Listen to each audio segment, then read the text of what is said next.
हादसा या कोई रची गई साजिश। 12 जून की वो सुबह जब अहमदाबाद का आसमान काला हुआ, चीखें गूंजी और एक पूरी बोइंग 787 विमान मेडिकल कॉलेज कैंपस पर आकर गिर पड़ा। देश दहल गया।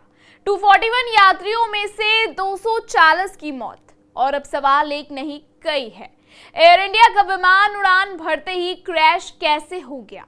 क्या यह सिर्फ तकनीकी गलती थी या इसके पीछे कोई खतरनाक अंतर्राष्ट्रीय साजिश छुपी है?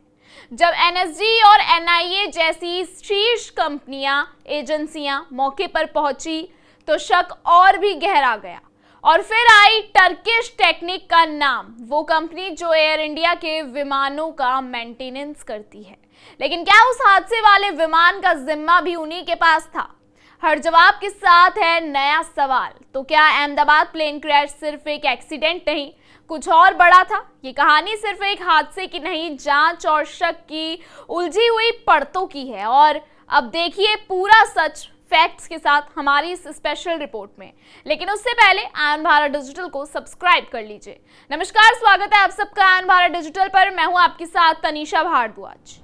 हादसे के तुरंत बाद देश भर में शोक की लहर दौड़ गई, लेकिन साथ ही उठने लगे ढेरों सवाल। इस हाईटेक विमान में ऐसी गंभीर तकनीकी खामी अचानक कैसे आ गई? क्यों हादसे के फौरन बाद एनआईए और एनएसजी जैसी एजेंसियों को मौके पर बुलाना पड़ा? ये वही एजेंसियां हैं जो आतंकी हमलों या राष्ट्रीय सुरक्षा से जुड़े मामलों की जांच करती है। पहले aircraft accident investigation bureau AAIB इस जांच में जुटा था, लेकिन कुछ ही घंटों में एनआईए और एनएसजी की टीमें वहां पहुंची।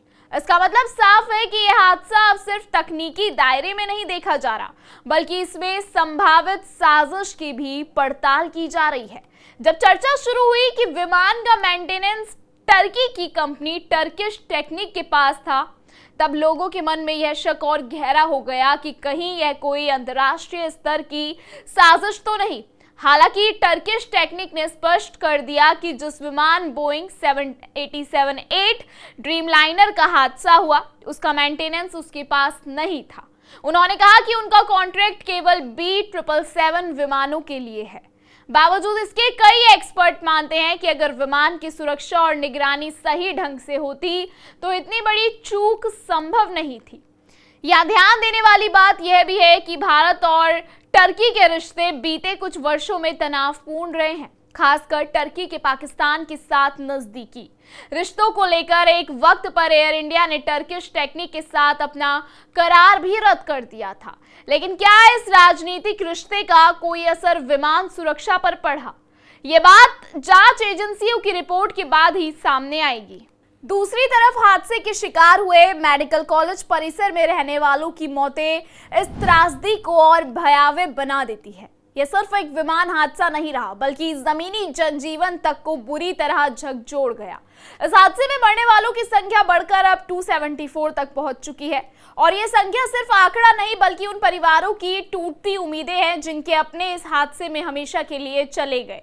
सरकारी सूत्रों के मुताबिक एनएसजी कमांडो वहां AAIB, DGCA, लोकल पुलिस और अहमदाबाद क्राइम ब्रांच के साथ काम कर रहे हैं। एनआईए के अधिकारी भी वहां मौजूद थे, जो इस ओर इशारा करता है कि जांच अब सिर्फ दुर्घटना की नहीं, किसी साजिश की भी हो रही है। सरकार के एक रिटायर्ड वरिष्ठ अधिकारी ने बातचीत में कहा कि इस तरह की दोहरी जांच का मतलब है कि एक तरफ तकनीकी पहलुओं की गहराई से जांच होगी, वहीं दूसरी तरफ यह भी देखा जाएगा कि कहीं कोई बाहरी हस्तक्षेप या आतंकी प्लानिंग तो नहीं थी। आपको क्या लगता है? इस खबर पे आपकी क्या राय है? कमेंट सेक्शन में हमें जरूर बताइएगा।